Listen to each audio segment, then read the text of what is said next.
కవ్వాలి అనేది సూఫీ భక్తి సంగీతంలో ఒక భాగం. ముఖ్యంగా భారతదేశం, పాకిస్తాన్లో పుట్టింది. కవ్వాలి సూఫీ ఇస్లాంలో భాగంగా 13th సెంచరీలో పుట్టింది. కవ్వాలీకి పునాది వేసిన వాళ్ళు అమీర్ ఖుస్రో ప్రధాన వ్యక్తి. అమీర్ ఖుస్రో పర్షియన్, అరబిక్, భారతీయ సంగీత శైలి కలిపి ఈ కవ్వాలి తయారు చేశాడు. మొదట్లో కవ్వాలి పాటలు సూఫీ ఆలయాల్లో మాత్రమే పాడేవాడు. సూఫీ ఆలయాలు అంటే ఇప్పుడున్న దర్గాలు. ఈ కవ్వాలీలో హార్మోనియం, తబలా, డోలక్, ఇంకా క్లాప్స్, చప్పట్లు ఇవే మెయిన్గా ఉంటాయి.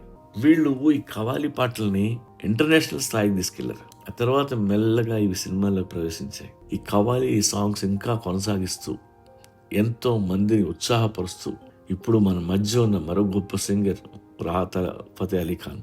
వీలైతే ఆయన పాడిన అఫ్రీన్ సాంగ్ కోక్ స్టూడియోలో ఉంది, ఒకసారి వినండి.